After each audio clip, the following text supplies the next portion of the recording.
Canon has been updating its super zoom cameras quite consistently. We reviewed the Canon PowerShot SX520 HS last year and found it to be a worthy purchase thanks to its capable imaging and long zoom lens. This year, Canon introduced the PowerShot SX530 HS, which has a longer 50x optical zoom lens, compared to the 42x on the PowerShot SX520 HS, and now includes Wi-Fi. These are the only two major changes to the specifications.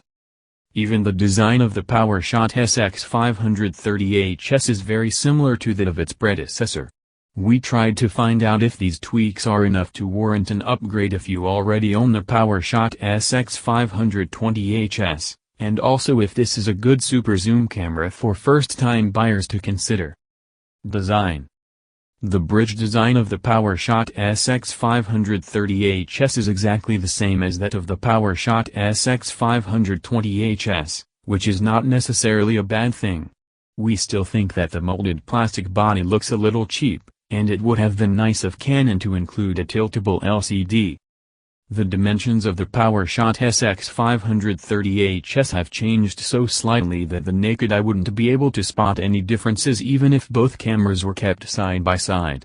It is taller at 82mm and has more depth at 92mm, but has the same 120mm width as its predecessor. It also weighs 1 gram more than the PowerShot SX520 HS, which had a weight of 441 grams. Specifications and features. The PowerShot SX530 HS has the same 16-megapixel f/.3-inch CMOS sensor as its predecessor. The telephoto end of the lens can now go up to 1200mm compared to 1080mm on the PowerShot SX520 HS. Furthermore, using the Zoom Plus mode one can zoom in further, digitally, up to 100x to be specific. However, it would have been great if Canon could have gone wider on the other end of the lens as well. Even some smartphones can now go wider than the 24mm PowerShot SX530 HS can achieve.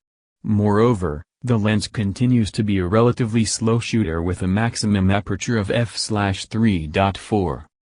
The camera uses Canon's Digic 4 Plus image processor. In macro mode the lens can go as close to a subject as 0 cm, which is pretty impressive. The ISO range starts at ISO 100 and ends at ISO 3200. Metering modes include evaluative, center-weighted average and spot. There is the usual bevy of shooting modes carried forward from the PowerShot SX520 HS, including M, manual, avenue, aperture priority, TV, shutter priority, P, program, live view control, hybrid auto, creative shot, SCN, scene, creative filters and movie. Performance. By increasing the zooming capabilities, we actually expected the camera to struggle a little with performance. However, we found that the shooting speeds and the image stabilization weren't different from what we experienced with the PowerShot SX520 HS. You'll still need a tripod or at least a flat surface to place the camera on when shooting at the maximum zoom level. Take a look at the two pictures below to gauge the zooming capabilities of this camera.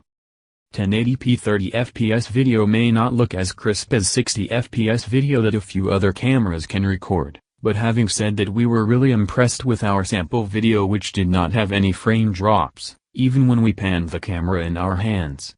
Details came out intact and the colors were adequately vibrant. This camera is perfect for shooting home movies. The battery lasted for around 200 shots, which is close to what Canon rates it at.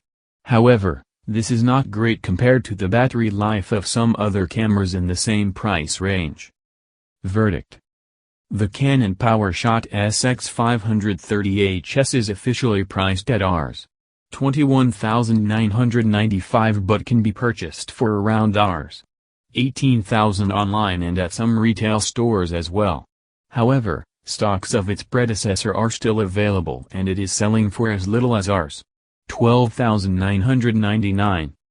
At that price, picking up the PowerShot SX520 HS makes more sense, but the PowerShot SX530 HS's bump in both still and video performance, and the addition of wireless connectivity are good enough reasons for us to recommend this camera. However, if you already own the PowerShot SX520 HS, upgrading is not necessary.